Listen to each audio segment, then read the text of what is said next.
नमस्कार दोस्तों, जय हिंद, वंदे मातरम। अपना सक्षम पॉइंट यूट्यूब चैनल पर एक बार फिर से आप सभी का हार्दिक स्वागत है। नाथ पब्लिकेशन की बुक में हमारा एंशिएंट हिस्ट्री का पार्ट चल रहा था, जिसके अंदर अब तक हमारे 21 चैप्टर हो चुके हैं। आज इसका 22वां चैप्टर हम पढ़ने जा रहे हैं। 22वें चैप्टर के अंदर हम पढ़ेंगे पूर्व मध्यकालीन राजवंश। पूर्व मध्यकालीन यानी कि जो राजपूत युग था उसके बारे में पढ़ेंगे, जिसके अंदर गुर्जर प्रतिहार, चौहान, चंदेल, कलचुरी, परमार, गहड़वाल और चालुक्य वंशों के बारे में पढ़ने वाले हैं। तो करते हैं आज की क्लास को शुरू। और हाँ, जिन्होंने अभी अभी तक हमारे चैनल को सब्सक्राइब नहीं किया है, कृपया करके चैनल को सब्सक्राइब कीजिए, वीडियो को लाइक कीजिए और अपने दोस्तों के साथ शेयर कीजिए।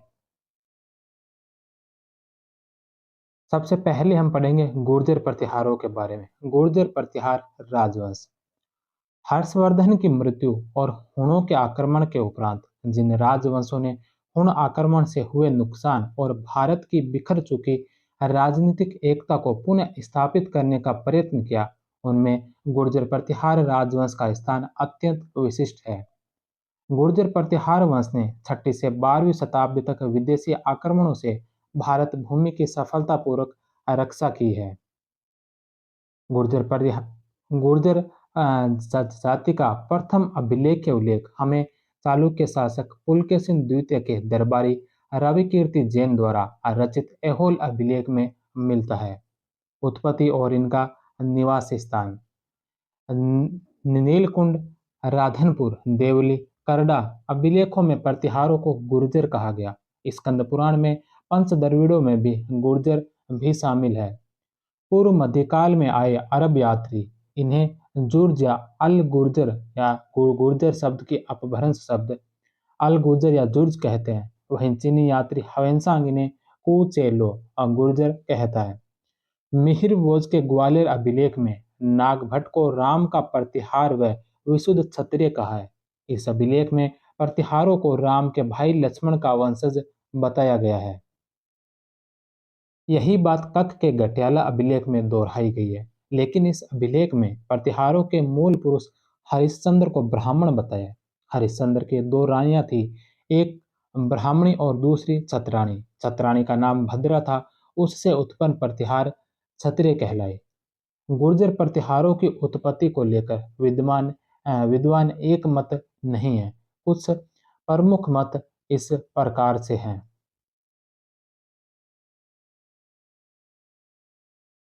ईरानी मूल के कैनेडी ने बताया था गुर्जर प्रतिहारों को ईरानी मूल के। कनिंघम ने बताया शक व यूती जातियों के वंशज। वहीं स्मिथ, अब्यूलर और हार्नेल ने बताया हूणों के वंशज।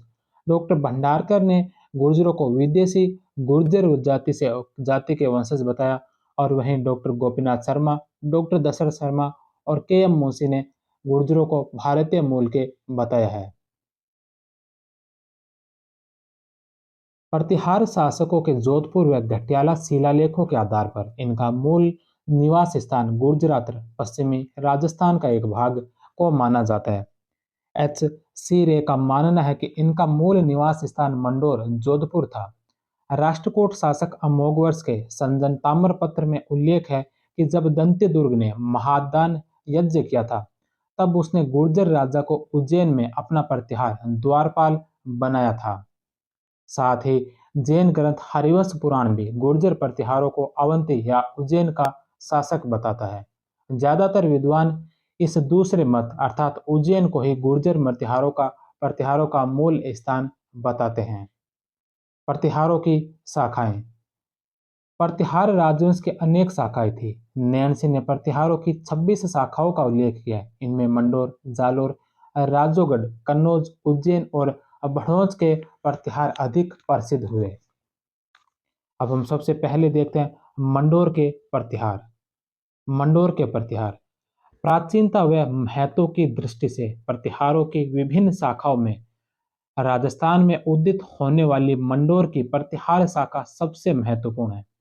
इससे संबंधित जानकारी 836 ईस्वी के जोधपुर शिलालेख और घटियाला के दो शिलालेखों से मिलती है। इन शिलालेखों से ज्ञात होता है कि प्रतिहारों के गुरु हरिश्चंद्र नामक ब्राह्मण के दो पत्नियां थी। एक ब्राह्मणी और एक दूसरी है जो छतरानी। हरिश्चंद्र को रोहिला सिद्ध के नाम से जाना जाता है। हरिश्चंद्र की ब्राह्मण पत्नी से उत्पन्न संतान ब्राह्मण प्रतिहार कहलाए। छतरानी पत्नी भद्रा की संतान क्षत्रिय प्रतिहार कहलाए। भद्रा से हरिवंश के 4 पुत्र हुए, भोगभट, कद्दल, रज्जिल और दद्द। इन चारों भाइयों ने मिलकर मांडव्यपुर, मंडोर का पुराना नाम है मांडव्यपुर, मांडव्यपुर को जीता था। डॉक्टर वैजनाथ पुरी और डॉक्टर ओझा ने हरिश्चंद्र का समय 6ठी शताब्दी के आसपास माना है। रज्जिल इसी से मंडोर के प्रतिहारों की वंशावली शुरू होती है। का पोता नागभट्ट प्रथम नाहड़ इस वंश का प्रथम पराक्रमी शासक था। इन्होंने अपने राज्य का विस्तार किया और मंडोर से 60 मील दूर मेड़ता को अपनी राजधानी बनाया।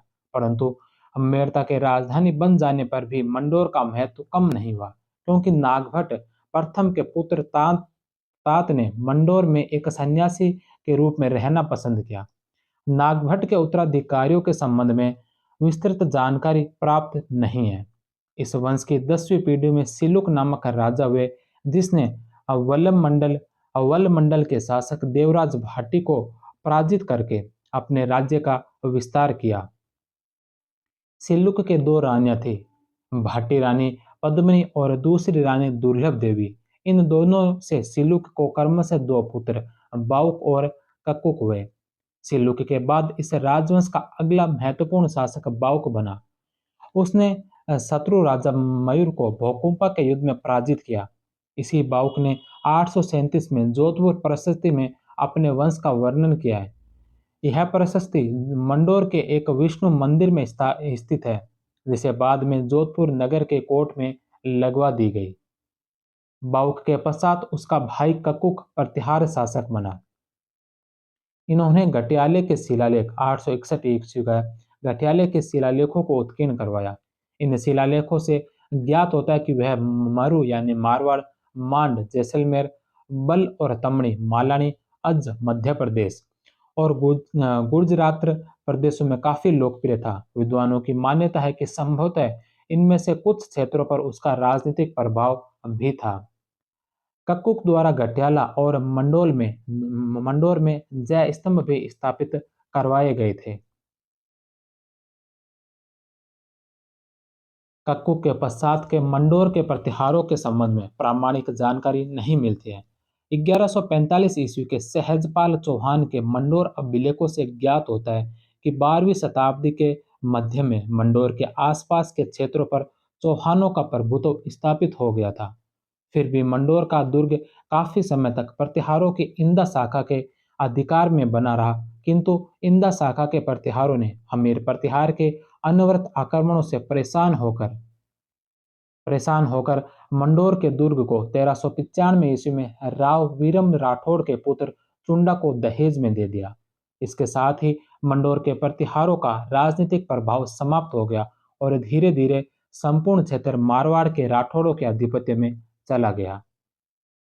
तो इसके पश्चात हम दूसरी शाखा जालोर, उज्जैन और कन्नौज के गुर्जर प्रतिहार। जालोर, उज्जैन और कन्नौज के गुर्जर प्रतिहारों के अभिलेख्य साक्ष्यों से ज्ञात होता है कि ये तीनों ही वंश एक ही कुल के थे और मंडोर के प्रतिहारों से घनिष्ठ रूप से संबंध थे। ऐसा प्रतीत होता है कि हरिश्चंद्र के समय से ही उसके वंशज अपनी सुविधा अनुसार राजस्थान, गुजरात, मालवा, कन्नौज आदि स्थानों पर बसने लगे थे, जिन्होंने अनुकूल अवसर पाकर इन क्षेत्रों में अपने अपने राज्य स्थापित किए। डॉक्टर ओझा का कथन है कि इन प्रतिहारों ने सर्वप्रथम 739 ईस्वी में चावड़ा राजपूतों से भीनमाल छीना और फिर आबू, जालोर आदि क्षेत्रों को जीता। इसके पश्चात उन्होंने उज्जैन को अपनी राजधानी बनाया और इसके पश्चात उन्होंने कन्नौज को जीतकर कन्नौज में अपनी राजधानी स्थापित की। किंतु शिलालेखों और साहित्यिक साक्ष्यों में विभिन्न राजधानियों के विवरण तथा शासकों के एक जैसे नामों के उल्लेखों के कारण इस वंश के शासकों का क्रमबद्ध इतिहास जानना मुश्किल है। फिर भी हम पहले उज्जैन और बाद में कन्नौज के प्रतिहारों का अध्ययन करेंगे। पहले उज्जैन के प्रतिहार।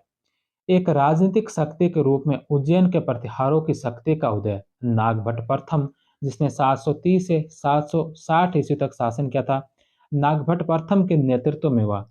नागभट्ट प्रथम का दरबार नागावल्लोक का दरबार कहलाता था।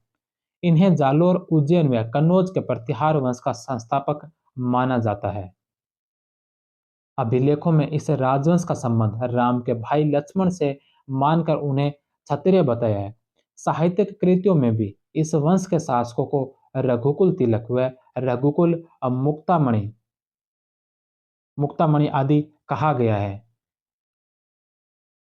इस शाखा के मूल निवास के संबंध में विद्वानों में मतभेद है, किंतु अधिकांश विद्वानों का मत है कि यह वंश भी किसी न किसी रूप में मंडोर के प्रतिहारों से संबंधित था। नागभट्ट की सबसे महत्वपूर्ण उपलब्धि दक्षिणी पश्चिम में अरब आक्रमणों का सफल प्रतिरोध करना था। भोज के ग्वालियर अभिलेख से ज्ञात होता है कि उन्होंने मलेच्छ सेना को पराजित किया। ग्वालियर परिस्थिति में भी नागभट्ट प्रथम को मलेच्छों का नाशक नारायण मलेच्छ यानी अरब आक्रमणकारी कहा गया है। अरब लेख अल बलादुरी का कथन है कि खलीफा हासिम के सेनापतियों ने अनेक प्रदेशों पर विजय की, किंतु वह उज्जैन को नहीं जीत पाए। इस कथन की पुष्टि नौसारी के दान पत्रों से भी होती है। इसने सिंध से अरबों को खदेड़ दिया। इसके पश्चात इसने भड़ोंस पर भी विजय प्राप्त की। राष्ट्रकूटों से युद्ध। ऐसा प्रतीत होता है कि नागभट्ट प्रथम को अपने समकालीन दक्षिणी भारत के राष्ट्रकूटों से भी संघर्ष करना पड़ा था। ऐसा उल्लेख मिलता है कि दंती दुर्ग ने उज्जैन में हिरण्यगर्भ यज्ञ किया था और इस उस अवसर पर इन्होंने गुर्जर नरेश को प्रतिहार द्वारपाल नियुक्त किया। यह गुर्जर नरेश नागभट्ट प्रथम प्रतीत होता है। कक्कुक या कक्कुस्त। नागभट्ट प्रथम के पश्चात उनका भतीजा कक्कुक उज्जैन का शासक बना। उसके संबंध में अधिक जानकारी नहीं मिलती है। देवराज देवराज कक्कुक के उपरांत उसका छोटा भाई देवराज उज्जैन के सिंहासन पर बैठा था। कक्कुक और देवराज का शासनकाल 760 से 783 ईस्वी तक का रहा था। इसके पश्चात आते हैं 783 में वत्सराज, 783 से 795 ईस्वी तक। देवराज के बाद उसका पुत्र वत्सराज भूमिका देवी से उत्पन्न उज्जैन का शासक बने। ओसिया और दौलतपुर अभिलेखों से ज्ञात होता है कि उसने भंडी जाति को पराजित करके उनके राज्य पर अधिकार कर लिया था। इसके पश्चात उसने कन्नौज पर विजय प्राप्त की, किंतु कन्नौज पर अधिकार करने के लिए इन्हें पाल नरेश धर्मपाल से संघर्ष करना पड़ा। यह युद्ध प्रतिहार पाल व राष्ट्रकूट शक्तियों के बीच में हुए त्रिकोणीय संघर्ष का प्रारंभ था।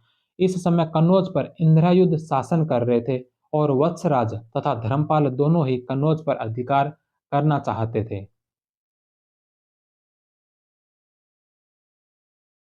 राधनपुर लेख, भड़ोच ताम्रपत्र और पृथ्वीराज विजय के अनुसार इस संघर्ष में वत्सराज विजयी हुए, किंतु कुछ समय बाद ही वत्सराज को राष्ट्रकूट नरेश ध्रुव प्रथम के आक्रमण का सामना करना पड़ा। इस युद्ध में वत्सराज बुरी तरह पराजित हुए और उन्हें मरुस्थल में शरण लेनी पड़ी। ध्रुव ने इसी समय पाल नरेश धर्मपाल को भी पराजित किया और इसके पश्चात ध्रुव अपने राज्य लौट गए। ध्रुव के लौटते ही वत्सराज की संकटापन्न स्थिति का लाभ उठाकर धर्मपाल ने कन्नौज पर आक्रमण कर दिया और इंद्रायुध को हटाकर चक्रायुध को वहां पुनः राजा बना दिया। इस पराजय से उज्जैन के प्रतिहारों का राज्य मध्य राजपूताना तक सीमित हो गया और वत्सराज को ज्वालापुर या जाबालीपुर जालोर को अपनी राजधानी बनाना पड़ा। वत्सराज को गुर्जर प्रतिहार वंश की सत्ता का वास्तविक संस्थापक माना जाता है। कुवल्यमाला के लेखक उद्योतन सूरी। कुवल्यमाला की रचना भीनमाल जालोर में हुई थी। कुवल्यमाला के लेखक उद्योतन सूरी व हरिवंश पुराण के लेखक जिनसेन वत्सराज के ही समकालीन थे। वत्सराज शैव मतानुयायी था। इसने ओसिया जोधपुर में एक तालाब और महावीर स्वामी को समर्पित एक जैन मंदिर, पश्चिमी भारत का प्राचीनतम जैन मंदिर है ये, जैन मंदिर बनवाया था। नागभट्ट द्वितीय 795 से 833 ईस्वी। वत्सराज की मृत्यु के पश्चात उसका पुत्र नागभट्ट द्वितीय प्रतिहार शासक बना। नागभट्ट को सर्वप्रथम राष्ट्रकूट शासक गोविंद तृतीय के हाथों पराजित होना पड़ा। राष्ट्रकूटों से पराजित होने पर भी नागभट्ट निराश नहीं हुए और अवसर पाकर कुछ समय पश्चात उसने अपनी शक्ति को पुनः संगठित कर लिया और उचित अवसर देखकर कन्नौज के शासक चक्रायुद्ध पर 816 ईस्वी में आक्रमण कर दिया। ग्वालियर अभिलेख से ज्ञात होता है कि नागभट्ट ने इस युद्ध में चक्रायुद्ध को पराजित करके आयुध वंश को समाप्त कर दिया। इस विजय के पश्चात कनौज प्रतिहारों की नई राजधानी बन गई। इनका दरबार भी नागावलोक का दरबार कहलाता है। ग्वालियर अभिलेख तथा प्रबंध कोश व खुमान रासो नामक साहित्यिक कृतियों से ज्ञात होता है कि नागभट्ट ने अपने सामंतों गोविंदराज चाहमान, गुहक प्रथम, खुमान, गुहिल आदि के सहयोग से पश्चिमी भारत के मुस्लिम आक्रमणकारियों को पराजित किया था। पृथक कुवक प्रथम द्वारा पराजित सिंध का गवर्नर अ, वेगवारिस था। निसंदेह नागभट्ट द्वितीय अपने वंश का प्रतापी शासक था। तभी तो बुचकला अभिलेख 815 ईस्वी का बुचकला अभिलेख में उसे परम भट्टारक महाराजा धीराज परमेश्वर कहा गया। नागभट्ट द्वितीय ने पुष्कर के घाटों का निर्माण करवाया था।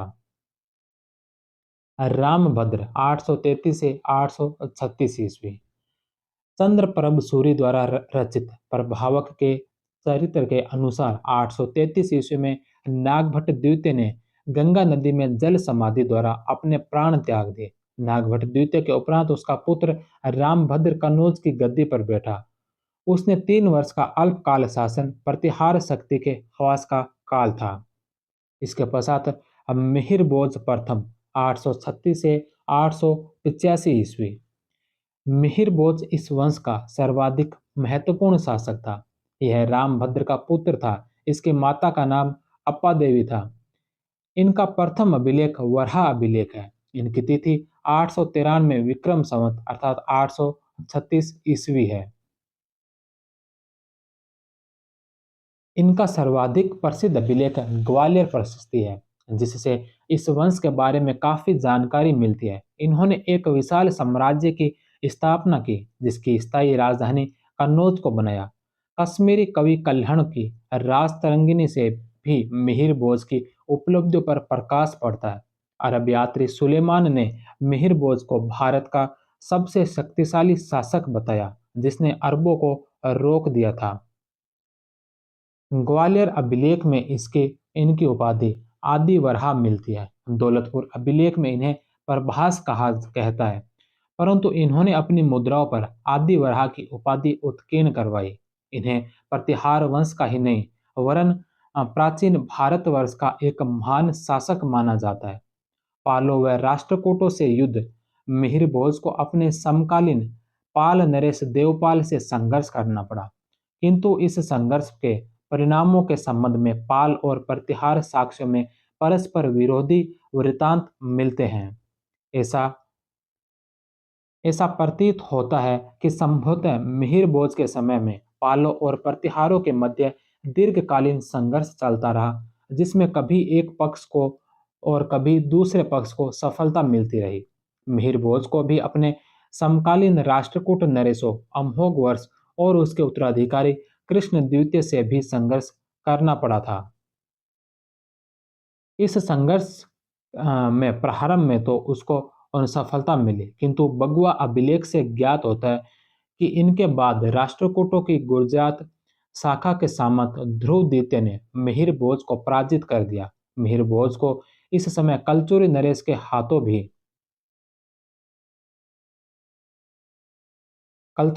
हाथों भी पराजय का सामना करना पड़ा था।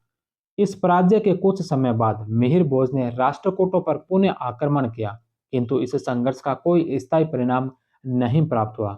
किंतु कभी प्रतिहार तो कभी राष्ट्रकूट विजय प्राप्त करते रहे।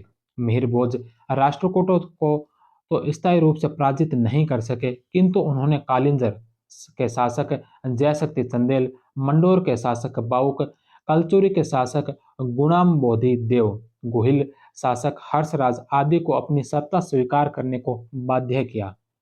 इनकी विजय के संदर्भ में कहा जाता है कि अगस्त्य ऋषि ने तो केवल विंध्य अर्थात भूवृत्त पहाड़ के विस्तार को ही रोका था, किंतु भोज ने अनेक नरेशों पर आक्रमण कर शासन किया और इस प्रकार अगस्त्य ऋषि से भी वह अधिक चमका। स्कंद पुराण के अनुसार मिहिर भोज ने तीर्थ यात्रा करने के लिए राज्य भार अपने पुत्र महेंद्र पाल को सौंपकर सिंहासन त्याग दिया था। 851 ईस्वी में सुलेमान नामक एक अरब यात्री ने मिहिर भोज के संबंध में एक विवरण प्रस्तुत किया है। वह उसे जुर्ज अर्थात गुर्जर नरेश कहता है। सुलेमान मिहिर भोज को इस्लाम का शत्रु बताता है और उसके साम्राज्य की प्रशंसा करता है। उसके कथन अनुसार मिहिर भोज के राज्य में सोने चांदी की बहुत सी खानें थी। उनका राज्य चोरी डकैती से मुक्त था। अपने साम्राज्य के विभिन्न भागों की रक्षा के लिए उसने योग्य सामंतों को नियुक्त किया। उसने गुणम बोधिदेव, हर्षराज, ककुक और बाउक विशेष रूप से उल्लेखनीय हैं। महेंद्र पाल प्रथम 885 से 910 ईस्वी। मिहिर भोज की मृत्यु के बाद उसका पुत्र महेंद्र पाल प्रतिहार सिंहासन पर बैठा। इसका राजकवि राजशेखर इसे रघुकुल चूड़ामणि, निर्भय राज और निर्भय नरेंद्र आदि विरुद्धों से संबोधित करता है। इनकी माता का नाम चंद्रा भट्टारिका देवी था। इसने परम भट्टारक, परम भागवत, महाराजा धीराज, परमेश्वर आदि उपाधियां धारण की थी। रामगया, गुनेरिया, एंट्रखोरी और राजशाही अभिलेखों से ज्ञात होता है कि मगध और उत्तरी बंगाल के प्रदेश महेंद्र पाल के अधिकार में थे। चूंकि महेंद्र पाल के पिता मिहिर भोज का उत्तर प्रदेश के बाहर कोई अभिलेख नहीं मिला है, अतः स्पष्ट है कि यह विजय निश्चय ही महेंद्र पाल ने की होगी। काठियावाड़ में ऊना नामक स्थान पर महेंद्र पाल के दो अभिलेख मिले हैं, जिनसे स्पष्ट है कि सौराष्ट्र का प्रदेश महेंद्र पाल के आधिपत्य में था। कल्हण की राजतरंगिणी से ज्ञात होता है कि महेंद्र पाल ने थकिए थके वंश को पराजित करके पश्चिमी पंजाब पर भी अधिकार कर लिया था, किंतु कालांतर में कश्मीर नरेश शंकर वर्मन ने महेंद्र पाल से इन प्रदेशों को छीनकर पुनः थकिया वंश को दे दिया। फिर भी करनाल पर महेंद्र पाल का आधिपत्य बना रहा था। उत्तर में महेंद्र पाल का साम्राज्य हिमालय की तराई तक विस्तृत था। उत्तर पश्चिम में उसकी सीमाएं करनाल तक जाती थी। दक्षिण में बुंदेलखंड उसके साम्राज्य के अंतर्गत था। पूर्व में मगध और बांग्लादेश के राजशाही जिले से उत्तरी भाग पर उनका अधिकार था। पश्चिम में सूर क्षेत्र में उनकी प्रभुता स्वीकार की जाती थी तथा दक्षिणी पश्चिम में नर्मदा नदी के निचले भाग तक उसका आधिपत्य था। महेंद्रपाल स्वयं विद्वान तो थे, इसके साथ ही साथ वह विद्वानों के आश्रयदाता भी थे। संस्कृत का प्रकांड विद्वान राजशेखर उनका राजकवि था। यही नहीं, राजशेखर के एक ग्रंथ कर्पूर मंजरी से प्रकट होता है कि राजशेखर महेंद्रपाल का गुरु भी था। राजशेखर ने जिन ग्रंथों की रचना की, उनमें कर्पूर मंजरी, काव्य मीमांसा, विदशाल भंजिका, बाल भारत, बाल रामायण, हरविलास, प्रचंड पांडव और भुवन कोश विशेष रूप से उल्लेखनीय है। भोज द्वितीय 910 से 913 ईस्वी। अभिलेखों के साक्ष्य के आधार पर विद्वानों का मानना है कि महेंद्र पाल की मृत्यु के पश्चात उसके पुत्रों में उत्तराधिकार युद्ध हुआ। इस उत्तराधिकार संघर्ष में भोज विजयी होकर कन्नौज के सिंहासन पर बैठा। विलहरी अभिलेख के अनुसार इस संघर्ष में भोज को अपने चेदी सामंत कोकल देव प्रथम की महत्वपूर्ण सहायता मिली है। किंतु भोज द्वितीय लंबे समय तक राज्य नहीं कर सके, क्योंकि उसके भाई महिपाल ने अपनी शक्ति को संगठित करके चंदेल नरेश हर्षदेव की सहायता से भोज पर आक्रमण कर दिया। इस संघर्ष में भोज पराजित हुए और महिपाल कन्नौज के सिंहासन पर बैठ गया। इसकी पुष्टि धंग के खजुराहो अभिलेख से होती है, परंतु अभिलेख में महिपाल का नाम क्षितिपाल देव बताया गया। लगभग सभी इतिहासकार इस नाम की साम्यता से सहमत है। महिपाल प्रथम 913 से 943 ईस्वी। महिपाल को गद्दी पर बैठते ही उसे अपने वंश के परंपरागत शत्रु राष्ट्रकूटों से युद्ध करना पड़ा, जिसमें वह राष्ट्रकूटों के हाथों पराजित हुआ। खंबात अभिलेख और भारत के अनुसार राष्ट्रकूट नरेश इंद्र तृतीय ने मालवा पर आक्रमण करके उज्जैन पर अधिकार कर लिया और यमुना नदी को पार करके महोदय नगर कनौज को नष्ट भ्रष्ट कर डाला। महिपाल इन आक्रमणों का सामना नहीं कर सका और राजधानी छोड़कर भाग खड़ा हुआ, परंतु हमेशा की तरह राष्ट्रकूट इस विजय के बाद भी वापस अपने राज्य दक्षिण भारत में चले गए। इस स्थिति का लाभ उठाकर महिपाल वापस लौट आया और उसने अपनी राजधानी कन्नौज और उसके निकटवर्ती प्रदेशों पर पुनः अधिकार कर लिया। अपनी गद्दी को पुनः प्राप्त कर महिपाल ने अपनी शक्ति वर्धन का प्रयास किया। एक विजेता के रूप में उसने अपने परंपरागत शत्रु राष्ट्रकूट नरेश गोविंद चतुर्थ पर आक्रमण कर दिया। महिपाल ने अपने गोहिल सामंत भट्ट को भेजकर गोविंद चतुर्थ को परास्त कर दिया। इसकी पुष्टि 400 अभिलेख 813 का 400 अभिलेख से होती है। कहला अभिलेख से पता चलता है कि महिपाल ने कलचुरी सामंत भामन को भेजकर धारा नगरी पर अधिकार कर लिया था। प्रतिहार राष्ट्रकूट संघर्ष संघर्ष की पुष्टि अरब यात्री अल मसूदी भी करता है। उसका कथन है कि बौर महिपाल प्रथम और बल्हर राष्ट्रकूट में बड़ी शत्रुता थी और बल्हर के आक्रमण के भय से बौर ने अपने राज्य की दक्षिणी सीमा पर सेना तैनात की। राजशेखर महिपाल का भी राजकवि था। उसने महिपाल प्रथम और रघुकुल मुकुटमणि की संज्ञा दी और उसे आर्यावर्त का महाराजा धीराज कहा। 915 ईस्वी में अरब यात्री अल मसूदी भारत आया। वह लिखता है कि बौर महिपाल प्रथम ने 4 सेनाओं का संगठन किया। इनमें से एक सेना उत्तर में मुसलमानों के विरुद्ध नियुक्त की गई, दूसरी सेना दक्षिण में वल्हर राष्ट्रकूटों के विरुद्ध। महिपाल प्रथम के संरक्षित कवि राजशेखर ने अपने ग्रंथ प्रचंड पांडव में अपने स्वामी को रमठ, पुलुत, मुरुल, मेवले, केरल, कुंतुल, उड़ीसा आदि जातियों और क्षेत्रों पर विजयों का उल्लेख किया है। महिपाल के उत्तराधिकारी और प्रतिहार शक्ति का पतन। महिपाल के पश्चात प्रतिहारों की शक्ति का धीरे धीरे पतन हो जाता है। महिपाल के बाद उसका पुत्र महेंद्रपाल द्वितीय 945 से 948 ईस्वी प्रतिहार नरेश बना। उसके पश्चात देवपाल 948-49 ईस्वी में शासक शासक बना। वह अत्यंत निर्बल शासक था। उसके समय में चंदेल शासक यशोवर्मन ने प्रतिहारों के अनेक प्रदेशों पर अधिकार कर लिया। देवपाल के पश्चात संभवतः क्रमशः विनायकपाल 953-54 ईस्वी, महिपाल द्वितीय 955 से 60 ईस्वी और विजयपाल 960 से 990 प्रतिहार शासक बने थे। विजयपाल के पश्चात राज्यपाल 990 से 1019 ईस्वी प्रतिहार शासक बना।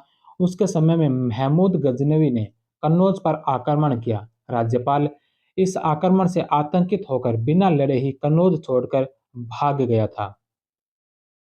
राज्यपाल के कायरतापूर्वक कार्य की प्रतिक्रिया स्वरूप भारतीय राजाओं ने चंदेल शासक विद्याधर के नेतृत्व में एक संघ बनाकर राज्यपाल पर आक्रमण करके उसका वध कर दिया और उसके पुत्र त्रिलोचन पाल 1019 से 1027 ईस्वी त्रिलोचन पाल को कन्नौज के सिंहासन पर बैठा दिया था। राज्यपाल की हत्या का समाचार पाकर महमूद ने 1019 में पुनः कन्नौज पर आक्रमण किया, जिसमें त्रिलोचन पाल परास्त हुआ। अलबरूनी के वर्णन से हमें पता चलता है कि इस समय गुर्जर प्रतिहारों की स्थिति विकट थी। उनकी राजधानी भी कन्नौज में न होकर बारी, जो सरयू रामगंगा नदी के संगम पर थी, बारी थी। त्रिलोचन पाल के बाद कन्नौज का नरेश कौन बना, यह अस्पष्ट है। विद्वानों का मत है कि इसके उपरांत यशपाल कन्नौज का शासक बना। यह प्रतिहार वंश का अंतिम नरेश था। इसके बाद 1093 ईस्वी में गहड़वाल नरेश चंद्रदेव ने प्रतिहारों से कन्नौज छीनकर प्रतिहारों के स्वतंत्र राजनीतिक अस्तित्व की इतिश्री कर दी। इसके पश्चात प्रतिहार गहरवाल, राठौड़ और चौहानों के सामंत मात्र मात्र रह गए। इस प्रकार महान गुर्जर प्रतिहार सत्ता का अंत होता गया। प्रसिद्ध इतिहासकार बी.एन. पाठक तो महेंद्रपाल प्रथम को हिंदू भारत का अंतिम महान हिंदू सम्राट स्वीकार करते हैं। अलवर जिले के राजौरगढ़ से 960 ईस्वी का एक शिलालेख मिला है प्रतिहार शासक मंथन देव का, जो राजौरगढ़ में भी प्रतिहार शासन की सूचना देता है। राजौरगढ़ के प्रतिहार कन्नौज के रघुवंशी शासकों के सामंत थे। प्रतिहारों के बाद में अब हम देखते हैं दूसरा राजवंश है चंदेल राजवंश। प्रतिहार साम्राज्य के पतन के पश्चात बुंदेलखंड के भूभाग पर चंदेल वंशों का उदय हुआ। चंदेल प्रारंभ में प्रतिहारों के सामंत थे। नोट: बुंदेलखंड का प्राचीन नाम जेजा भुगती है।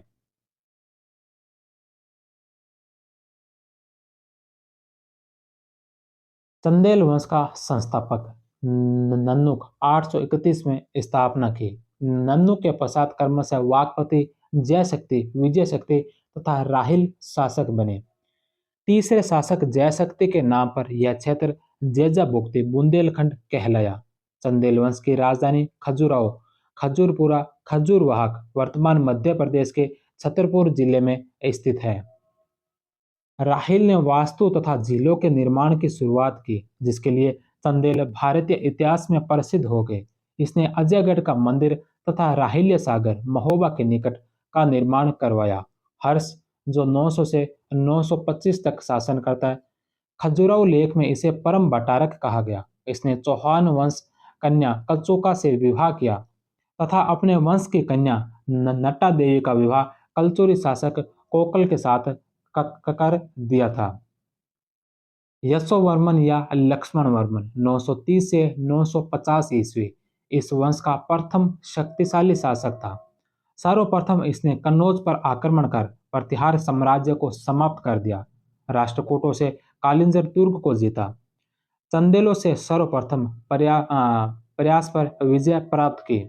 खजुराहो लेख में यशोवर्मन को मालवों के लिए काल के समान तथा खस, कश्मीर के निकट राज्य खस, चेदी, गुर्जर आदि का विजेता कहा गया। प्रतिहार शासक देवपाल ने वैकुंठ मूर्ति प्राप्त कर खजुराहो में विष्णु मंदिर, चतुर्भुज मंदिर का निर्माण करवाकर उसमें इस मूर्ति को स्थापित करवाया। इसने तड़ागार्मण नामक झील जलाशय का निर्माण करवाया। इसके पश्चात आते हैं शासक धंग, जो 950 से 1002 तक 52 वर्षों तक शासन करते हैं। यशोवर्मन व पुष्पा देवी का पुत्र था। धंग ने प्रतिहारों से ग्वालियर, काशी व प्रयाग छीन लिया तथा महाराजा धीराज की उपाधि धारण की। चंदेलों की वास्तविक स्वतंत्रता का जन्मदाता माना जाता है कि इसने प्रतिहारों के विरुद्ध अपने वंश की स्वतंत्रता की घोषणा की थी। सर्वप्रथम कालिंजर को जीता। उसने उसे अपनी राजधानी बनाया। मरु अभिलेख, मदन वर्मन का अभिलेख। मरु अभिलेख से कन्नौज के प्रतिहार शासक पर विजय की पुष्टि होती है। सास बहु लेख इस विजय का श्रेय धंग के सामंत वज्रदामन कछवा को दिया गया। इस विजय के पश्चात धंग ने अपनी राजधानी कालिंजर कालिंजर में खजुराहो स्थानांतरित कर दी। धंग ने खजुराहो में अपना प्रथम अभिलेख उत्कीर्ण करवाया। इसमें चंदेल राजाओं की वंशावली मिलती है। नैनोर अभिलेख में धंग द्वारा काशी का वाराणसी के भट्ट यशोधर को ग्राम दान का उल्लेख मिलता है। कीर्तिवर्मन के महोबा अभिलेख में धंग के शक्ति बल की तुलना हमीर मुस्लिम शासक सुबुक्तकीन या महमूद गजनवी हमीर से की गई है।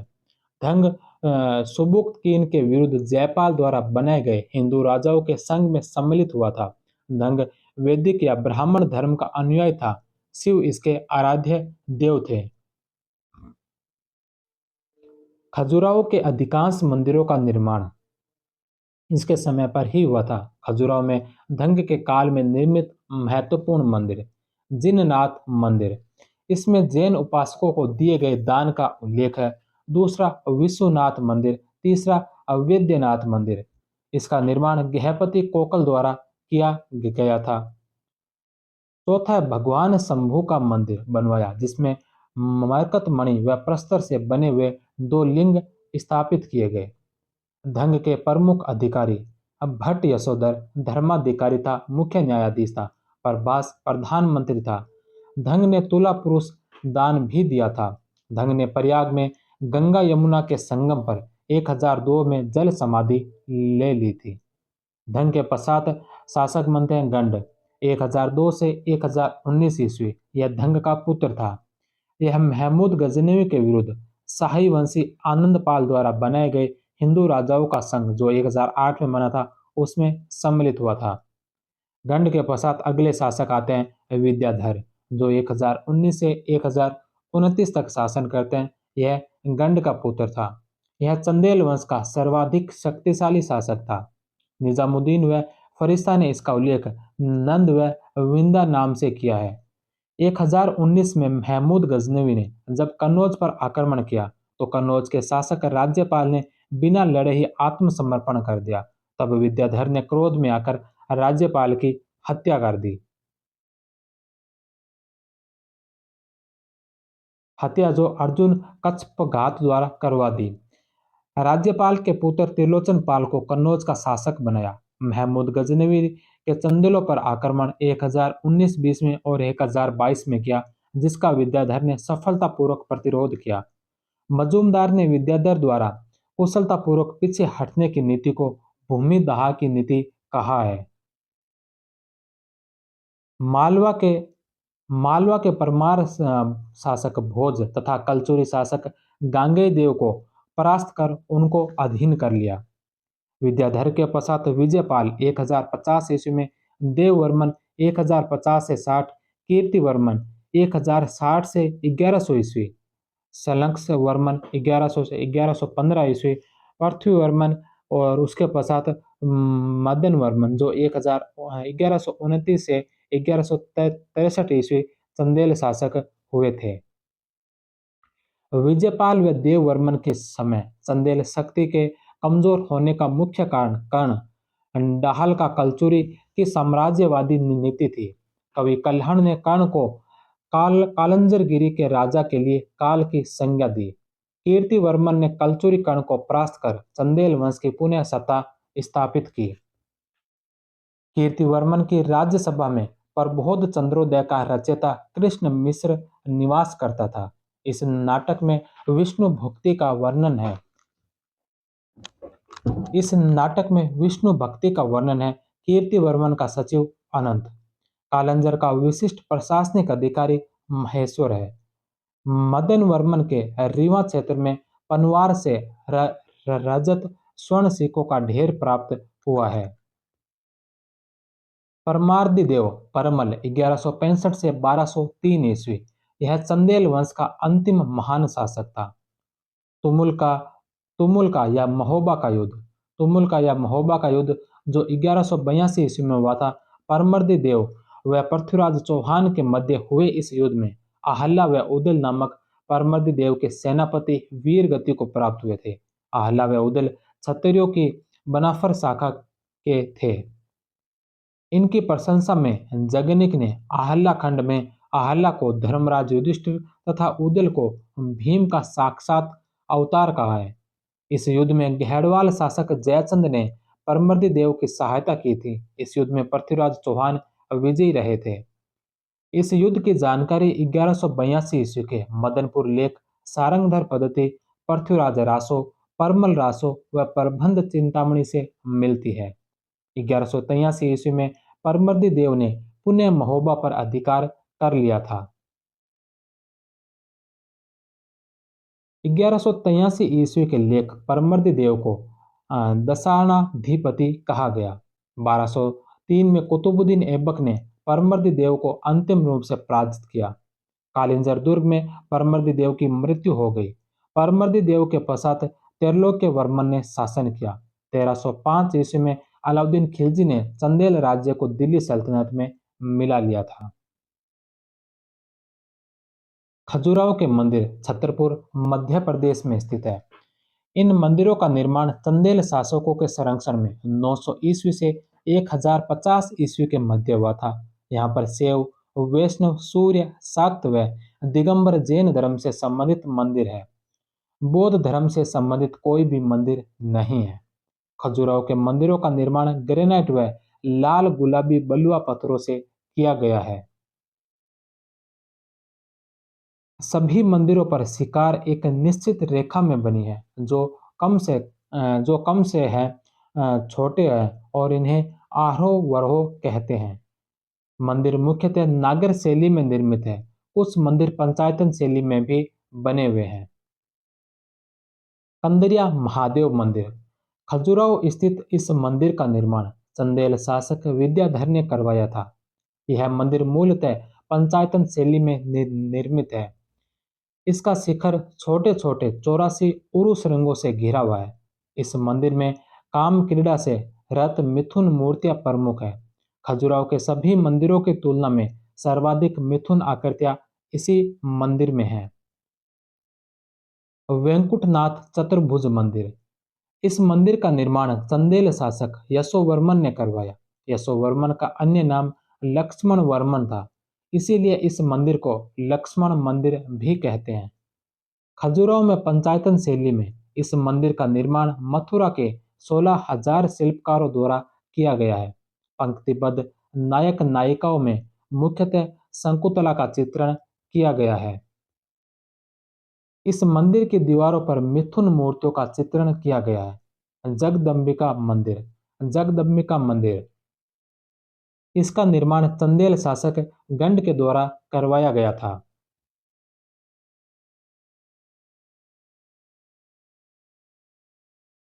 यह देवी मंदिर न होकर विष्णु मंदिर था। इसके पश्चात आता है चित्रगुप्त मंदिर।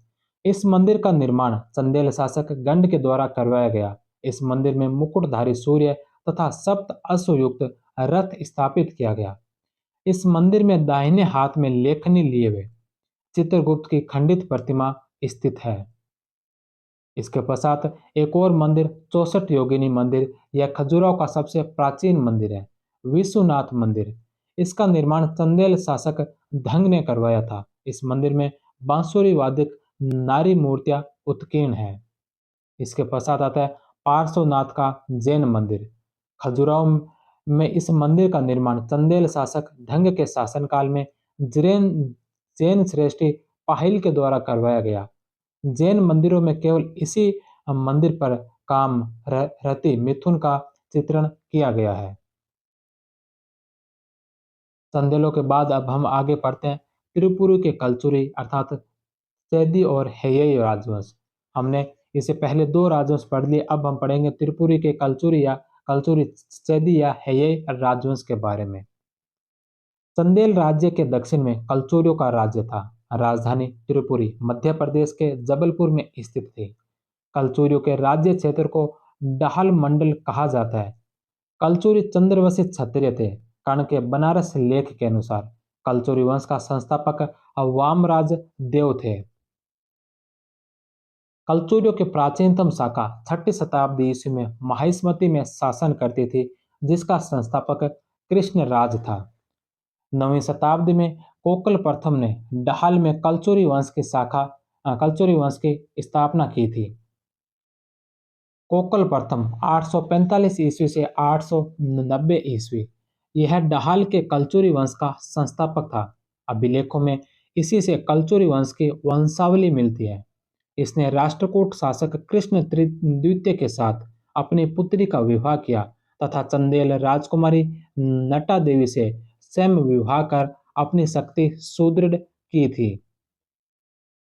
शंकरगण द्वितीय 890 से 910 ईस्वी इसकी उपाधियां प्रसिद्ध बल तथा मुग्ध तुंग थी। शंकरगण द्वितीय तथा राष्ट्रकूट शासक कृष्ण द्वितीय को किरणपुर बालाघाट मध्य प्रदेश के युद्ध में चालुक्य शासक विजयादित्य तृतीय ने परास्त किया था। युवराज प्रथम 915 से 945 ईस्वी कलचुरियों के लेखों में कश्मीर व हिमालय क्षेत्र में सफलतापूर्वक अभियान का श्रेय इसी को दिया जाता है। इसके शासनकाल में ही राजशेखर कन्नौज छोड़कर त्रिपुरी आया। त्रिपुरी में ही राजशेखर ने काव्य मीमांसा तथा विदशाल भंजिका की रचना की थी। विशाल भंजिका नाटक का मंचन युवराज प्रथम के दरबार में राष्ट्रकूटों के विरुद्ध सफलता प्राप्त करने के उपलक्ष्य में किया गया। विशाल भंजिका में युवराज प्रथम को उज्जैनी भुजंग कहा गया, जो उसकी मालवा विजय को प्रमाणित करता है। युवराज प्रथम शैव मतानुयायी था। इसके ढाल मंडल के शैव आचार्य सद्भाव शंभू को 3 लाख गांव दान में दिए गए हैं। भेड़ाघाट जबलपुर में 64 योगिनी मंदिर 10वीं शताब्दी का निर्माण करवाया। युवराज प्रथम के पश्चात क्रमशः लक्ष्मण राज द्वितीय, शंकरगण तृतीय, युवराज द्वितीय तथा कोकल द्वितीय शासक बने। युवराज द्वितीय को गोहरवा लेख में चेदिन चंद अर्थात चेदी वंश के राजाओं में चंद्र कहा गया। इसने परमेश्वर की उपाधि धारण की थी। गांगेय देव विक्रमादित्य 1019 से 1041 ईस्वी। यह कोकल द्वितीय का पुत्र था। प्रारंभ में यह विद्याधर चंदेल का सामंत था, लेकिन उसकी मृत्यु के बाद इसने अपनी स्वतंत्रता की घोषणा कर दी थी। तारिक ए बेहाकी का कथन है कि 1033 ईस्वी में मुस्लिम शासक अहमद न्यालकीन ने बनारस पर आक्रमण किया। तब वहां का शासक कगंग था। जबलपुर अभिलेख के अनुसार इसने प्रयाग को जीता था, जहां निवास करते हुए वट वृक्ष के नीचे गांगेय देव ने अपनी 100 रानियों के साथ प्राण त्याग कर मोक्ष प्राप्त किया था। गांगेय देव की उपाधियां जित विशु, त्रिकलिंगाधिपति, महाराजा धीराज, परमेश्वर, महामंडलेश्वर, विक्रमादित्य, खेरा अभिलेख के अंदर इसका उल्लेख मिलता है। पूर्व मध्यकाल अर्थात राजपूत युग में विक्रमादित्य की उपाधि धारण करने वाला यह प्रथम शासक था। गुप्तोत्तर व पूर्व मध्यकाल में स्वर्ण सिक्के विलुप्त हो जाने के बाद उन्हें प्रारंभ करने वाला गांगेय देव प्रथम राजपूत शासक था। गांगेय देव ने स्वर्ण सिक्के लक्ष्मी शैली के थे, जिन पर बैठी हुई लक्ष्मी की आकृति चतुर्भुज आकृति अंकित है। सिक्कों के दूसरी तरफ श्रीमद उत्कीर्ण है। गहड़वालों, तोमरों व चंदेलों ने भी इस प्रकार के सिक्के जारी किए हैं। गांगेय देव शैव मतानुयायी था। इसके पश्चात नेक्स्ट शासक आता है कर्ण या लक्ष्मी कर्ण, जो 1041 से 1070 ईस्वी तक शासन करता है। यह गांगेय देव का पुत्र तथा कलचुरी वंश का सर्वाधिक शक्तिशाली शासक था। कलचुरी वंश के सर्वाधिक लेख 8 लेख कर्ण के ही प्राप्त होते हैं। प्रबंध चिंतामणि के अनुसार कर्ण तथा गुजरात के शासक भीम प्रथम ने मिलकर मालवा के परमार राजा भोज पर आक्रमण कर धारा नगरी को ध्वस्त कर दिया। इस युद्ध में भोज मारा गया। कलिंग शासक महाभव गुप्त को परास्त कर त्रिकलिंगाधिपति की उपाधि धारण की। भेड़ाघाट लेख के अनुसार पेकोर वीरभूमि जिला बंगाल। पेकोर लेख से कर्ण की मगध व गौड़ विजय की जानकारी प्राप्त होती है। बौद्ध विद्वान दीपंकर श्रीज्ञान अतिशा की मध्यस्थता से बंगाल के शासक जयपाल एवं कर्ण के मध्य कपाल की संधि हो गई थी। जयपाल के उत्तराधिकारी विग्रहपाल तृतीय से उसे अपनी पुत्री यौवनश्री का विवाह कर मित्रता कर ली थी। कवि कल्हण ने कर्ण को कालिंजर गिरी के अधिपत्यों का काल कहा है। कर्ण की उपाधि सप्तम चक्रवर्ती गोपालपुर लेख में कर्ण ने हूण राजकुमारी आंवल देवी से विवाह किया था। कर्ण की सभा में अविद्यापति, विल्हण, वल्लण, कनकामर, नाचीराज आदि विद्वान सुशोभित थे। कर्ण शैव मतानुयायी था। कलचुरी शासक शैव मतानुयायी थे। इन्हें बनारस में कर्ण मेरु शिव मंदिर बनवाया था। प्रयाग में कर्ण तीर्थ घाट बनवाया। त्रिपुरी के निकट कर्णावटी नामक नगर की स्थापना की। कलचुरी वंश का अंतिम शासक विजय सिंह था। अमरकंटक के मंदिरों का निर्माण कलचुरियों के द्वारा करवाया गया था। कलचुरियों के पश्चात हम अब पढ़ेंगे मालवा का परमार वंश। मालवा का परमार वंश।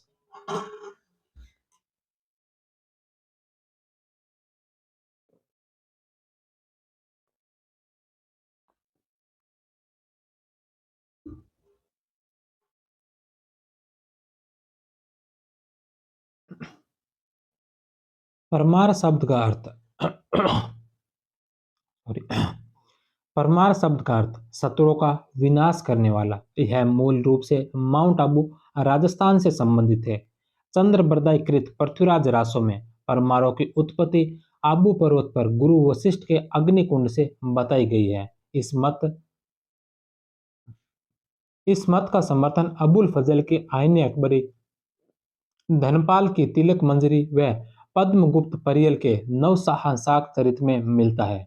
उदयपुर प्रशस्ति, हलायुधकृत पिंगल सूत्रवृत्ति व तेजपाल के अभिलेखों में परमारों को ब्रह्मसत्र कुलीन कहा गया है। परमार पहले राष्ट्रकूटों के सामंत थे, किंतु नागभट्ट द्वितीय नामक प्रतिहार शासक के समय वे प्रतिहारों के सामंत बन गए थे। उपेंद्र कृष्णराज। उपेंद्र कृष्णराज परमार वंश का संस्थापक 10वीं शताब्दी के प्रारंभ में सीता नामक कवित्री ने इसके प्रशंसा में गीत लिखे हैं। उदयपुर लेख में इसे द्विज वर्ग रत्न कहा गया है। सियक द्वितीय हर्ष 945 से 972 ईस्वी परमारों को स्वतंत्र कराने वाला प्रथम शासक था। परमार वंश का प्रथम अभिलेख सियक द्वितीय का हर्षोल अभिलेख जो 948 ईस्वी का है। इसमें परमार शासकों की वंशावली है। सियुक के सबसे महत्वपूर्ण विजय राष्ट्रकूटों की विजय थी 972 ईस्वी में नर्मदा के घाट पर कलिकुट के युद्ध में। सियुक ने राष्ट्रकूट शासक खोटिंग द्वितीय को परास्त कर स्वयं को राष्ट्रकूटों की अधीनता से मुक्त किया था। वाकपति मुंज या उत्पराज या वाकपति द्वितीय 973 से 995। परमार वंश की वास्तविक शक्ति का उदय सियक द्वितीय के दत्तक पुत्र वाकपति मुंज के समय हुआ। कैथोम कोथेम दान पत्रों के अनुसार मुंज ने हुण मंडल के हुणों को परास्त किया। गांवटी लेख से पता चलता है कि यहाँ मुंज ने वणिक ग्राम ब्राह्मणों को दान दिया था। मुंज ने मेवाड़ के गोहिल शासक शक्ति कुमार को परास्त कर उसकी राजधानी आघाट उदयपुर में स्थित आहड़ को लूटा था। मेरुतंग के प्रबंध चिंतामणि के अनुसार मुंज ने कल्याणी के शासक तेलप द्वितीय को 6 बार परास्त किया, किंतु 7वीं बार मुंज ने गोदावरी को पार कर तेलप पर आक्रमण किया और परास्त हो गया। जेल में तेलप ने मुंज की हत्या करवा दी। इस घटना की जानकारी आईने अकबरी व चालुक्य अभिलेख कैथोम व गडग से मिलती है। परमार मुंज को नवसाहसाक चरित में उत्पल राज कहा गया।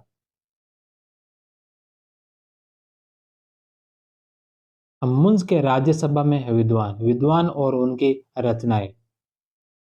धनंजय ने 10 रूपक लिखा।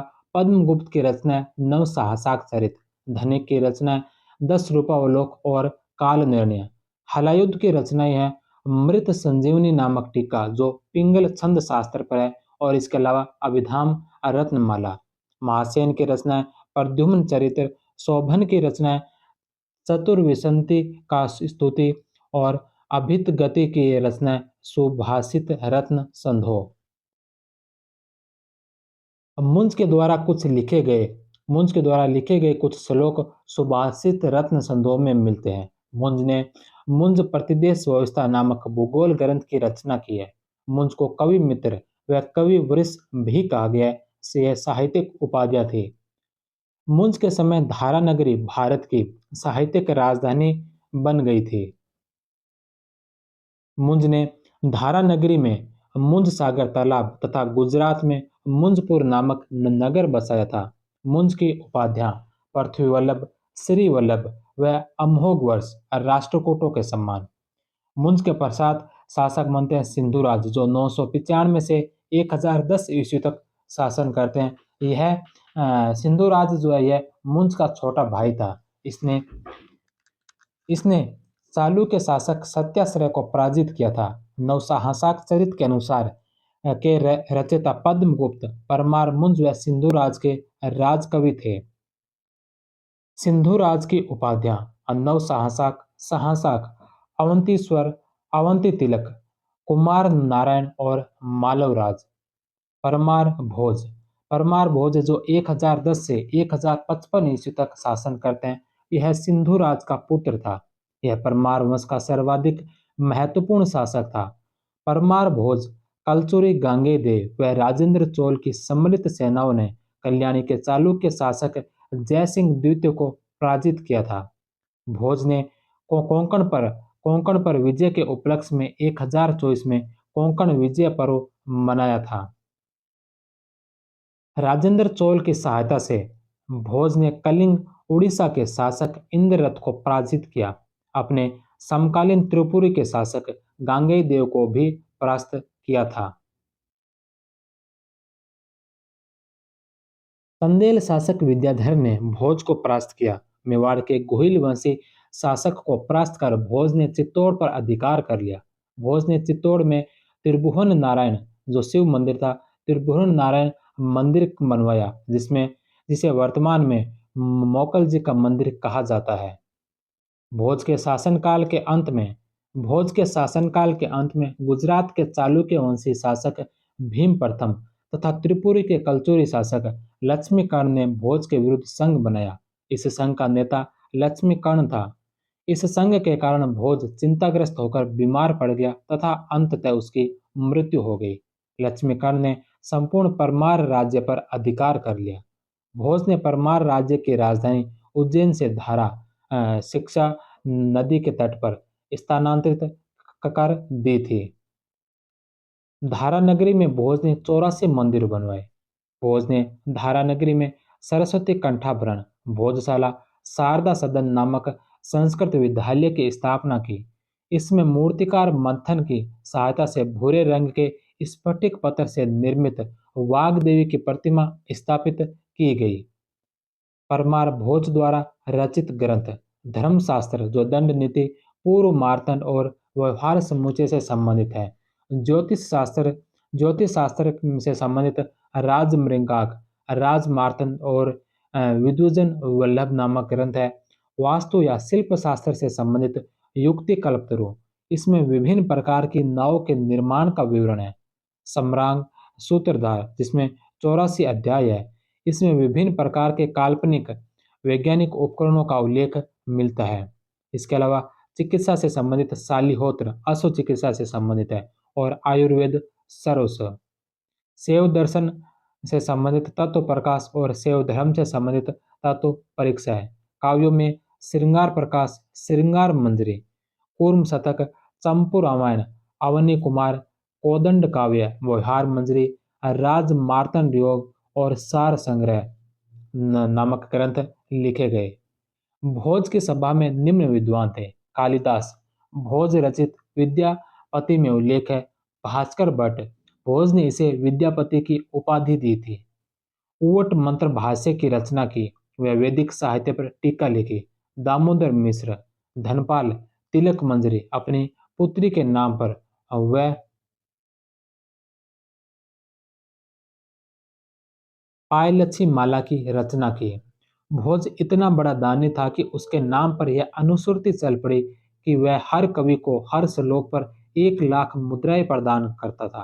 भोज की मृत्यु पर धनपाल की तिलक मंजरी में निम्न उल्लेख मिलता है: अद्य धारा नीराधारा, निरालंबा सरस्वती, पटिष्ठता खंडिता, सर्वे भोजराज दिवगते। भोज ने पत्थर से निर्मित वाग्देवी सरस्वती की प्रतिमा का निर्माण करवाया था 1034 ईस्वी में।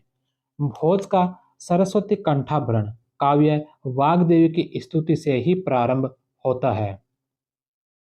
भारतीय ज्ञानपीठ पुरस्कार का प्रतीक चिन्ह वाग्देवी प्रतिमा इसी की प्रतिकृति है।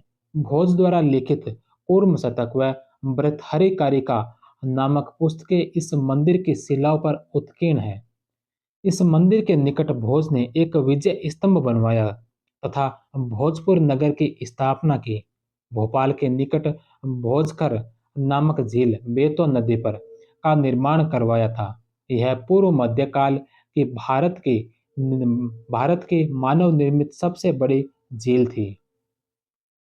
भोज ने उदयपुर मध्य प्रदेश में नीलकंठेश्वर मंदिर का निर्माण करवाया। भोज को विद्वता के कारण कविराज उदयपुर परिस्थिति में कहा गया है। भोज ने 84 ग्रंथों की रचना की, जिनमें से कुछ निम्न है। अलंकार कोश व्याकरण, सरस्वती कंठाभरण, सुभाषित प्रबंध, नाम मालिका, सिद्धांत संग्रह और शब्दानुशासन।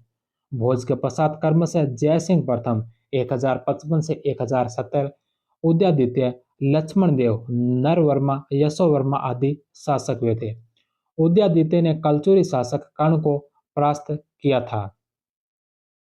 उदयादित्य ने दक्षिण विजय की स्मृति में एलोरा की गुफाओं में कुछ चित्र बनवाए जो युद्ध विषयक है तथा देवनागरी में सरस्वती परमार राज अंकित है। उदयादित्य को एलोरा के कैलाश मंदिर का अंतिम उद्धारकर्ता माना जाता है। इसने उदयपुर नगर भीलसा के निकट बसाया। यहाँ पर लाल पत्थरों से शिव का नीलकंठेश्वर उदयेश्वर मंदिर बनवाया। यहीं से इसके उदयपुर प्रशस्ति मिली है। यहीं पर उदय सागर नामक जलाशय का निर्माण करवाया गया। नरवर्मा ने निर्माण नारायण की उपाधि धारण की थी। अंततः 1305 ईस्वी में अलाउद्दीन खिलजी ने मालवा को जीतकर उसे दिल्ली सल्तनत में मिला लिया। परमारकालीन शिव प्रतिमाएं निम्न स्थानों से मिली है: झालरापाटन से और रामगढ़ से। परमारकालीन विष्णु प्रतिमाएं निम्न स्थानों से मिली है: कहान मंदिर, वराह अवतार, टोंगरा मंदिर, इसमें हिरण्यकश्यप का वध करते हुए विष्णु की प्रतिमा मिली है। इसके पश्चात आता है गहड़वाल या जिसे राठौड़ राजवंश कहा गया। तो अब हम पढ़ेंगे गहड़वाल वंश के बारे में। गुर्जर प्रतिहारों के पश्चात 11वीं शताब्दी में कन्नौज व बनारस में गहड़वाल वंश की स्थापना हुई। ये मूलतः प्रतिहारों के सामंत थे। इनका मूल निवास विंध्याचल का पर्वतीय वन भाग माना जाता है। मुसलमान लेखक गहड़वाल शासकों को काशी नरेश कहते हैं। चंद्रदेव गहड़वाल वंश की स्वतंत्रता का जनक व वास्तविक संस्थापक 1033 से 1103 ईस्वी। राजधानी कन्नौज, महोदय नगर। इसने दिल्ली के आसपास का क्षेत्र तोमर राजपूतों से जीता था। इसकी उपाधियां गजपति, नरपति, कलचुरी शासकों के समान और गिरिपति व त्रिशंकुपति। इसके पश्चात शासक बनता है मदनपाल, जो 1103 से 1113 ईस्वी तक शासन करता है। इसके समय गजनी के तुर्क आक्रमणकारी हमीर मसूद तृतीय ने भारत पर आक्रमण कर मदनपाल को परास्त कर बंदी बना लिया। मदनपाल के पुत्र गोविंद चंद्र ने अपने पिता को मुक्त करवाया था। गोविंद चंद्र जो 1114 से 1155 ईस्वी तक शासन करता है। यह मदनपाल व रानी राहला देवी का पुत्र था। यह गैरवाल वंश का सर्वाधिक योग्य व शक्तिशाली शासक था। इसने पालों से मगध राज्य को जीता था। इसने कलचूरियों को परास्त कर गंगा व सोन नदियों के बीच स्थित क्षेत्र दीन पर अधिकार कर लिया था।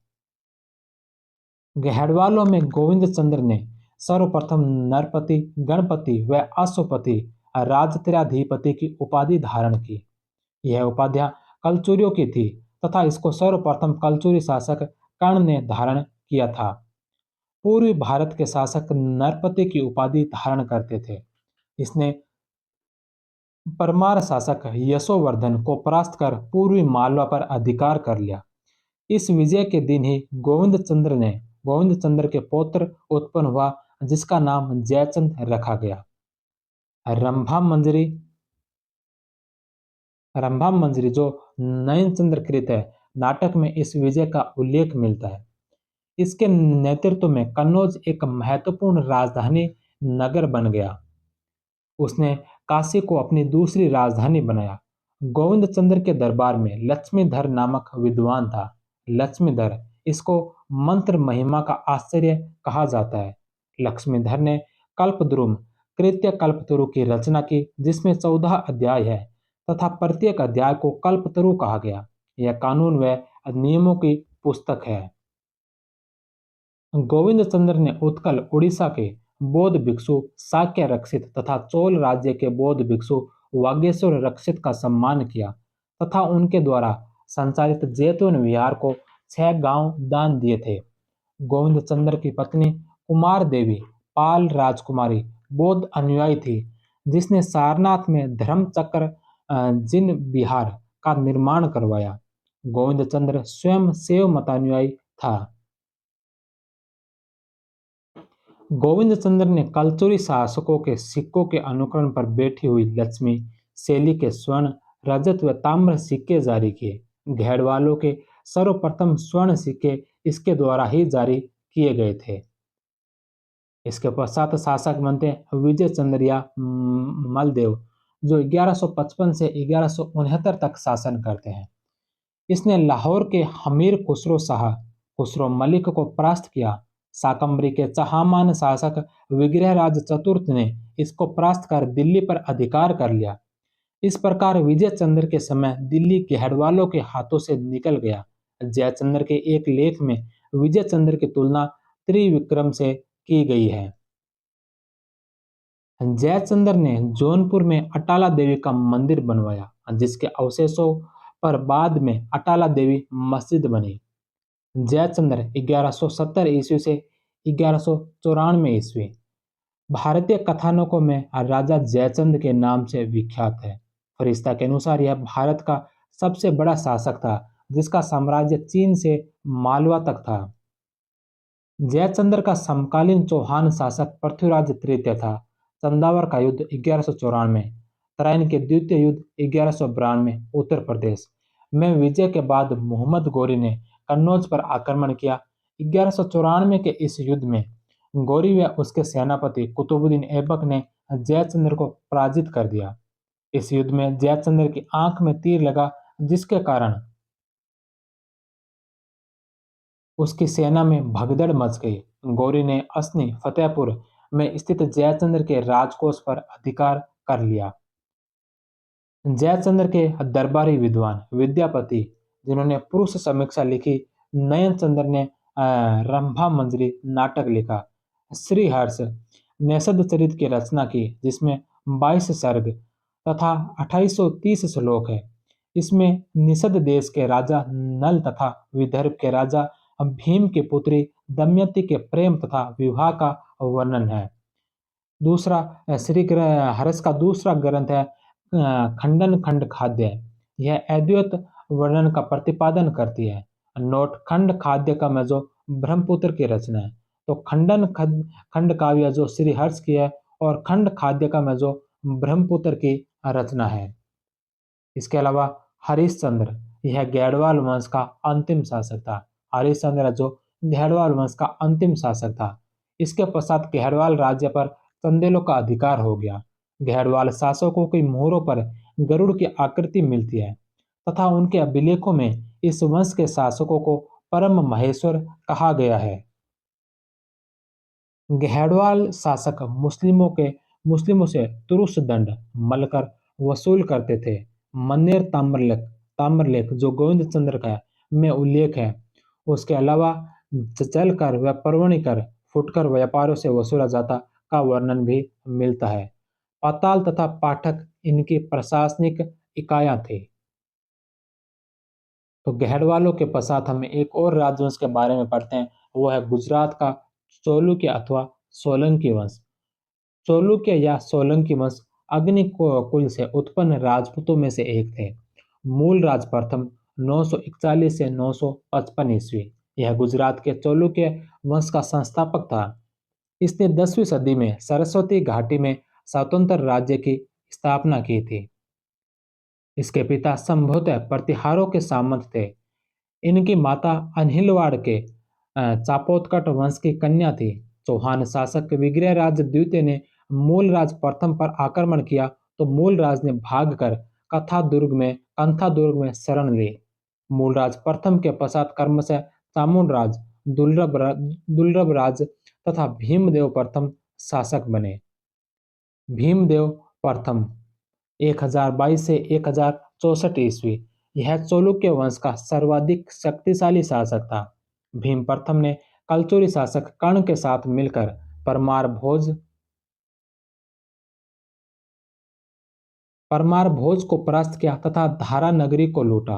महमूद गजनवी का आक्रमण 1025 ईस्वी में सोमनाथ मंदिर पर। इस आक्रमण के समय भीमदेव प्रथम ने भागकर कंथा दुर्ग में शरण ली। गजनवी के जाने के बाद भीम प्रथम ने सोमनाथ मंदिर को, जो पहले लकड़ी का बना हुआ था, पत्थर द्वारा पुनः निर्मित करवाया था। भीम प्रथम ने पतन में भटारिका तथा भीमेश्वर देव का मंदिर बनवाया। भीम प्रथम के सामंत विमल शाह ने आबू पर्वत पर दिलवाड़ा के प्रसिद्ध आदिनाथ जैन मंदिर का निर्माण करवाया था। इसके पश्चात कर्ण शासक बनते हैं, जो 1064 से 1094 ईस्वी तक शासन करते हैं। कर्णावती नामक नगर बसाया। यहाँ पर कर्णेश्वर के मंदिर तथा कर्ण सागर झील का निर्माण करवाया। इनकी उपाधि थी त्रैलोक्य मल्ल। अनिलवाड़ के कर्ण मेरु मंदिर का निर्माण भी इसके द्वारा ही करवाया गया था। जय सिंह सिद्धराज अर्जुन 1094 से 1143 ईस्वी। यह कर्ण का अल्पवयस्क पुत्र था। प्रारंभ में इसकी माता मयणल देवी इसकी संरक्षिका रही। मालवा के परमार शासक नरवर्मन तथा यशोवर्मन से 12 वर्षों तक संघर्ष किया तथा अंत में यशोवर्मन को परास्त कर अवंतीनाथ की उपाधि धारण की। महादेव ब्राह्मण को मालवा का शासक नियुक्त किया था। चौहान शासक अर्णोराज को युद्ध में परास्त किया, किंतु बाद में अपनी पुत्री कांचन देवी का विवाह अर्णोराज के साथ कर मित्रता स्थापित कर ली। जय सिंह सिद्धराज ने 1113 से 1114 ईस्वी में सिंह सिद्ध संवत का प्रचलन किया था। अपनी माता मयण देवी के कहने पर सोमनाथ की यात्रा से तीर्थ का समाप्त कर दिया। आबू पर्वत पर मंडप बनवाकर उसमें अपने पूर्वजों की 7 गजारोही मूर्तियां स्थापित करवाई। पाटन में सहस्त्रलिंग झील तथा सिद्धपुर में रुद्र महाकाल मंदिर बनवाया था। शैव धर्मानुयायी होते हुए भी गिरनार स्थित नेमिनाथ चैत्य के दर्शन हेतु जाता था। यह धनदुक व्यापारी का पुत्र था। हेमचंद्र यह धनदुक व्यापारी का पुत्र था। यह जयसिंह सिद्धराज व उसके पुत्र कुमारपाल का दरबारी था। यह जैन धर्म का अनुयायी था। हेमचंद्र को जैन धर्म का शंकराचार्य कहा जाता है। हेमचंद्र को जैन धर्म का शंकराचार्य कहा जाता है। सिद्धेव शब्दानुशासन यह व्याकरण ग्रंथ है। प्राकृतानुशासन कुमारपाल चरित, अंध्याश्रय महाकाव्य, त्रिषष्टि श्लाका चरित, देसी नाम मालाकोश, छंदानुशासन श्रीपाल और अष्टादश सराहसी। श्रीपाल ने वैरोचन प्राज्ञ की रचना की थी। मुस्लिम लेखक ओफी के अनुसार जयसिंह सिद्धराज ने खंबात केम्बो में एक मस्जिद के पुनर्निर्माण हेतु 1 लाख बलोत्रा गुजरात में प्रचलित स्वर्ण मुद्रा दान दिया था। उसके पश्चात शासक बनते हैं कुमारपाल, जो 1143 से 1172 ईस्वी तक शासक थे। जयसिंह का कोई पुत्र नहीं होने के कारण उनका संबंधी कुमारपाल शासक बना था। कुमारपाल की विजयों का उल्लेख जयचंद सूर्यकृत कुमारपाल चरित में मिलता है। उसने चौहान शासक अर्णोराज को परास्त किया था। अर्णोराज ने अपनी पुत्री जाहलन का विवाह कुमारपाल से कर कर विवाह जो कुमारपाल से कर मैत्री संबंध स्थापित किए। जैन आचार्य हेमचंद्र के प्रभाव में कुमारपाल ने जैन धर्म ग्रहण कर लिया तथा परम हर्त की उपाधि धारण की। अपने राज्य में पशुवध निषेध कर दिया। वह मदिरा के उत्पादन पर रोक लगा दी। युद्ध क्रीड़ा, जुआ तथा वेश्यावृत्ति पर रोक लगा दी। कसाईयों को अपना व्यवसाय बंद करने के बदले में उन्हें 3 वर्ष की आय के बराबर धन देकर उसकी क्षतिपूर्ति की। विधवाओं तथा निसंतान मरने वालों की संपत्ति राज्य द्वारा जब्त कर लेने के नियम पर रोक लगा दी थी। कुमारपाल ने उमापति लब्ध लवण प्रसाद की उपाधि धारण की। कुमारपाल के सभी अभिलेख शिव की स्तुति से प्रारंभ होते हैं। पूर्व मध्यकाल में सोमेश्वर मंदिर का अंतिम रूप से पुनर्निर्माण करवाया गया था। कुमारपाल जैन नौकार मंत्र का जाप करता था। जयसिंह सूरी यह कुमारपाल का कवि था। इसने कुमार भूपाल चरित की रचना की थी। श्रीपाल ने कुमारपाल कालीन बड़नगर प्रशस्ति की रचना की थी। कुमारपाल के बाद अजयपाल 1172 से 1176 यह कुमारपाल का भतीजा था। इसने कपरदीन नामक ब्राह्मण को अपना प्रधानमंत्री बनाया तथा बहुत से सेवकों को उच्च पदों पर नियुक्त किया। इसका शासनकाल शैव धर्म प्रतिक्रिया के लिए प्रसिद्ध था। इसे जैनियों के शतरांशक के रूप में जाना जाता है क्योंकि इसने अनेक जैन साधुओं की हत्या करवा दी थी। इसके पश्चात नेक्स्ट शासक बनते हैं मूलराज द्वितीय, जो 1176 से 1178 तक शासक थे। इसने तुर्क आक्रमणकारी को पराजित किया, जिसका नेतृत्व उनकी संरक्षिका माता नायकी देवी ने किया था। मूलराज के पश्चात भीम द्वितीय 1178 से 1238 तक। फारसी स्रोतों के अनुसार कारसैद्य गदरगट के युद्ध आबू का युद्ध जो 1178 में हुआ था, में भीम द्वितीय ने मोहम्मद गौरी को परास्त कर दिया। भारतीय साक्ष्यों के अनुसार मूलराज द्वितीय ने गौरी को परास्त किया था। इस युद्ध में नांगल के चौहानों ने भीम द्वितीय की सहायता की थी। 1197 में कुतुबुद्दीन ऐबक ने गुजरात की राजधानी अनिलवाड़ा पर अधिकार कर लिया। कुछ समय बाद भीम द्वितीय ने अपने मंत्रियों लवण प्रसाद तथा वीर धवल की सहायता से अनिलवाड़ा पर पुनः अधिकार कर लिया। भीम द्वितीय की उपाध्याय नारायण अवतार तथा अभिनव सिद्धराज। भीम द्वितीय गुजरात के चोलुक्य सोलंकी वंश का अंतिम शासक था। गुजरात के चोलुक्य शासक शैव धर्म के अनुयायी थे। कवि सोडल उदय सुंदरी कथा का लेखक तथा मेरुतंग प्रबंध चिंतामणि के लेखक चालुक्य शासकों के समय के विद्वान थे। चालुक्य शासक तीर्थयात्रियों से कूट नामक कर वसूल करते थे। तो यह था पूर्व मध्यकाल के कुछ वंश, राजपूत वंश, जिसमें चंदेल पढ़े, चालुक्य सोलंकियों को पढ़ा, गैडवालों को पढ़ा। इसके पश्चात हम कल की नेक्स्ट क्लास में हम पढ़ेंगे संगम वंश को। संगम वंश को कल की क्लास में हम पढ़ने वाले हैं। तब तक आप सभी का बहुत बहुत धन्यवाद। जय हिंद, वंदे मातरम।